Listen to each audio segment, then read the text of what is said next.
実はヘビとヘビを掛け合わせると新しいヘビができちゃうんです。こんにちは、ヘビ屋のひろあきです。今日は驚くとボールのように丸々習性を持つボールパイソンというヘビの黒ヘビの生まれ方をお話したいと思います。こちらに申しますのは世界で最も人気の爬虫類ボールパイソンたちですね。なんでボールパイソンが世界で最も人気なのかっていうと、飼育のしやすさですね。簡単な環境で飼うことができるっていうこと、それからおとなしいので飼育がしやすい、温和な性格をしているので人と一緒に生きていきやすい、全然なんか怒ったりしないでしょ。なので、人気ということと、あともう一つはね、ブリードの喜び。こんな柄とこんな柄をかけたらこんな柄が生まれるんだというブリードの喜びを求めて飼育される方がすごく多いです。以前の動画でもね、白ヘビの生まれ方というのをご紹介したことがあります。ガラガラしたヘビとガラガラしたヘビをかけると真っ白になっちゃったってこともあるんですけど、今日はね、黒ヘビです。こちらはブラックパステルモハベっていう種類ですね。見てこのガラガラしたビスケの念文字みたいな、ついついハンターの話出しがちにきなんですけど、グニョグニョグニョグニョした柄がね、ボディの両方に入っています。色もオレンジ味が強い。一方こちらは GHI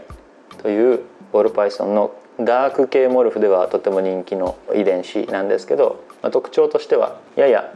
ゴールドがかった体のラインと、こういうなんか虫食いみたいな体のね、はっきりした柄が特徴的なヘビです。で GHI とブラックパステルモハベをかけると、こちらのブラックパステル GHI モハベが生まれます。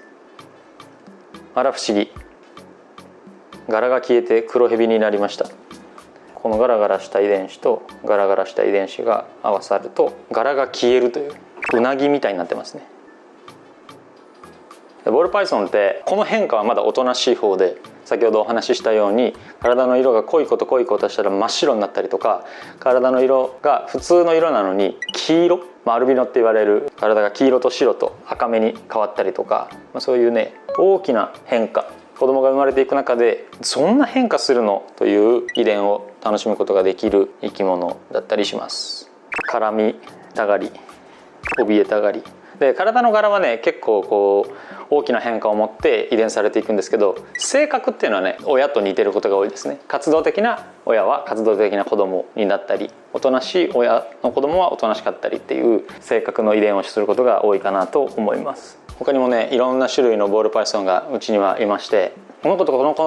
を掛け合わせたらどんな子が生まれるのとか、こんな柄の子にしたいんだけどどうすればいいのとか、そういうお話もできると思いますので、ボールパイソンの飼育の喜びとか、あるいはこういうブリードの喜びとかっていうのも一緒にお話できたら嬉しいなと思っております。ちなみにうちの一族はですね、父方母方合わせて全員くっきり二重なんですけど、僕だけがなぜか一重を遺伝して生まれております。今日は驚くとボールのように丸々習性を持つボールパイソンの遺伝のお話をしました。当店の販売しているヘビをご覧になりたい方は、概要欄にあるホームページまたはライブ配信での紹介動画をご覧ください。飼育やご購入についてご質問のある方は公式 LINE からお問い合わせをお待ちしています。